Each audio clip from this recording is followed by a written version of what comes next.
Okay, YouTubers, I've actually had a couple of requests that don't involve singing, so you can relax. I've been asked if I could tell a few more of my crazy stories, and yes, I sure can. I've got a huge bunch of them. I'll give you a quick three. I just wrote them down so I wouldn't forget. Well, I didn't write the whole story down, I just wrote the three stories. Story one is, YouTubers know that I'm not a destructive person by nature. I mean, I would never do anything to harm anyone's property, but on this one occasion I was a little shit, alright? I was a teenager, and I was drunk, and I was with two mates, and we were all impressionable youth. We were walking home drunk, and we decided that it would be funny if we could tip some cars upside down. And that's what we did. About 3 or 4 of them. We just all got on one side, we lifted it up, tipped it over on its roof. Bastard act. Those poor bastards. You know what? Those cars were so shithouse, they probably didn't even have insurance. Probably woke up the next morning to go to work and found their car upside down. Okay, that's a quick version of that story. Second story also involves alcohol. Stay away from it. I can post a drunk video later in this night. It's 10 minutes of me rambling nonsense. In fact, maybe I'll do that just to show you how the effects of alcohol aren't that pretty. Okay, second story. I remember a stage when me and my friends were really into making Molotov cocktails. If you don't know what that is, it's a bottle, a glass bottle filled with petrol, with the cap on, a little bit of material tied around the top cap with doused in petrol. You light the material, it flames, you throw the bloody glass bottle, and when it lands it smashes, petrol goes everywhere, and it kind of makes a big flame. I'm sure most of you have heard of them.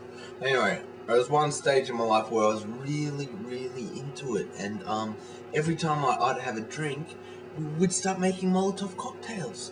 We'd go into the little shed next door and get the lawnmower petrol, and as we drank our beer, we'd pour petrol in it, screw it up, go outside and chuck them.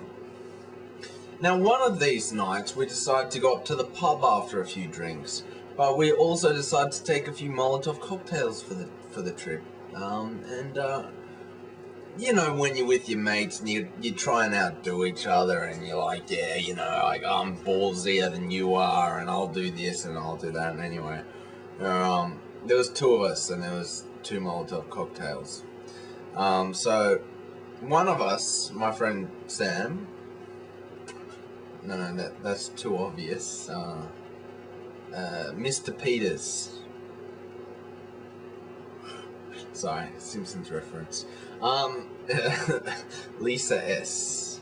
So my friend, we were walking along, and we walked past his house. It was one of those big bastards that they whip up in about 3 months, and they last about 20 years and fall down. So that's my justification.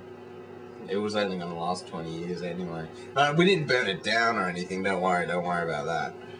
But what did happen was kind of interesting. My friend, he lit his up and he chucked it into the front yard, the driveway, concrete driveway, and it landed on the driveway and, exploded everywhere. Big flame. Like, it's a good effect. It's a really good effect. I hope I'm not teaching you young kids how to make Molotov cocktails, because they're very dangerous.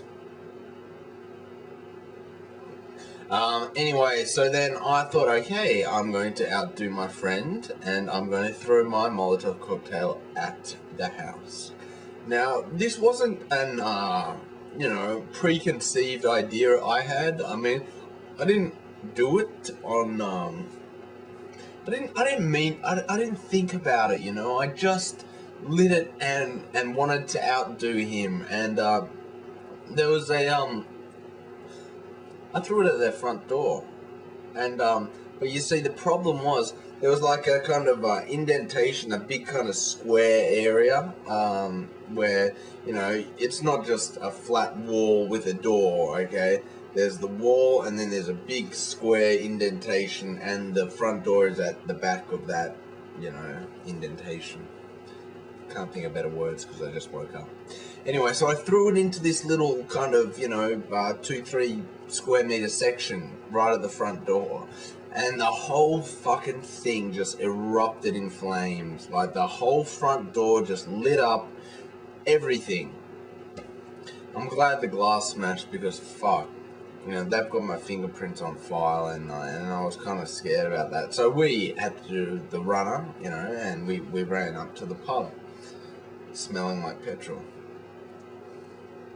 And at the pub, we got really, really drunk, okay? And this isn't my usual style. I hate stealing. I despise it. I really do. But on this occasion, I thought, you know, I was about 18 or 19, and I was walking back home, and I thought, okay, I'm gonna try and fucking grab some cash out of the cars. You know, I've got to go check if they're all unlocked, and if they're not locked, I'll go in and have a look around, search for some change. You know, I've had some good success with that. I found, you know, $20 somewhere, which is a lot for an 18-year-old. Buys you a gram of weed. Well, back in those days it did. Now it's cheaper, actually, believe it or not. Well, heroin has doubled in price. And cocaine has remained the same. Actually, maybe it's gone up a little. Okay, so I got into this car, and, you know, I didn't want to make it an obvious scene, so I closed the door behind me. Now, it was like they had child-proof locks on this door, but in the front seats, I couldn't find the fucking door handle. Like, this was an old school Mercedes. Like, it was really old. You know, I don't know what era it came from, but I found myself stuck inside this Mercedes with very little change, and the only way to get out was to break my way out. So I kind of, you know, laid back on my back and used my feet to smash the window, the front passenger window. I kicked the window through and climbed out. What a bastard act. You see all these horrible things that you do when you're affected by drugs and alcohol? In fact, look, let me think of a couple more, and I'll be right back, alright? You stay right there.